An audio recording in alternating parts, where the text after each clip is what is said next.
कभी सोचा है, जो इंसान 100 रुपए के लालच में सत्संग में बैठता है, वही 2 घंटे में अपनी पूरी जिंदगी का हिसाब कैसे पा लेता है? ये कहानी है एक ऐसे पिता की जिसने डांट से नहीं बल्कि समझदारी से अपने भटके हुए बेटे को सही राह दिखाई। एक गुरसिख महापुरुष का जवान बेटा सारा दिन आवारा घूमता रहता था। ना कोई काम, ना कोई लक्ष्य, और सत्संग से तो जैसे उसे चिढ़ ही थी। पिता मन ही मन बहुत दुखी रहते थे। कई बार समझाया, लेकिन बेटे पर कोई असर नहीं हुआ। एक दिन पिता ने एक युक्ति सोची। उन्होंने बेटे को बुलाया और कहा, बेटे, आज तुम सत्संग में चलो।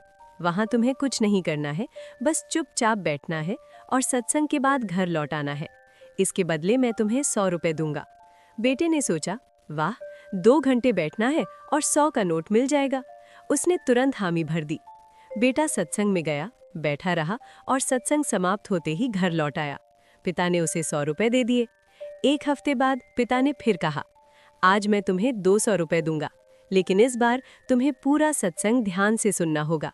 सत्संग के बाद मैं तुमसे पूछूंगा कि किसने क्या कहा। बेटे ने सोचा, ठीक है, सुन ही तो लेना है, और वो सत्संग में चला गया। इस बार वो ध्यान से बैठा, हर महापुरुष के वचनों को पूरी एकाग्रता से सुनने लगा। एक महात्मा ने कहा, मानुष जन्म दुर्लभ है, होत न बारंबार। ज्यों बन फल पाके भूई गिरे, बहुर न लागे डार। बेटा सोच में पड़ गया। मनुष्य का जन्म अनमोल है, जो बार बार नहीं मिलता। जैसे पका हुआ फल पेड़ से गिर जाए तो दोबारा शाखा पर नहीं लगता। दूसरे महापुरुष ने कर्मों की बात कही कि मनुष्य जैसा कर्म करता है वैसा ही फल पाता है। आज का इंसान बिना कर्म के फल चाहता है। ये शब्द बेटे के दिल में उतरने लगे। उसे लगा, ये बातें तो सीधे मेरे ऊपर है। मैं ही तो ऐसा हूँ, आलसी, लालची और उद्देश्यहीन। अंत में जब महापुरुष ने प्रवचन किया तो बेटे की आंखों से आंसू बहने लगे।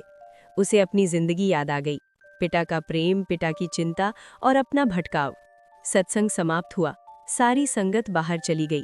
पिता बेटे को लेने आए और बोले, चलो बेटे, घर चले, ये लो तुम्हारे 200 रुपए। लेकिन बेटा पैसे लेने की बजाय पिता के चरणों में गिर पड़ा। रोते हुए बोला, पिताजी, मुझे क्षमा कर दीजिए। मैंने आज तक आपकी बात नहीं मानी। आज आपने मेरी आंखें खोल दी। अब मैं सत्संग और सद्गुरु के चरणों में जीवन समर्पित करूंगा। और यही है इस कहानी की सच्ची शिक्षा।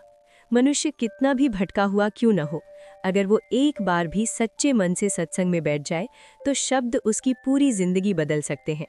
लालच से उठाया गया कदम भी अगर सत्य की ओर बढ़ जाए तो वही कदम आत्मबोध का मार्ग बन जाता है। अगर ये कहानी आपके मन को छू गई हो तो लाइक करें, शेयर करें और अपने जीवन में सत्संग को स्थान जरूर दें।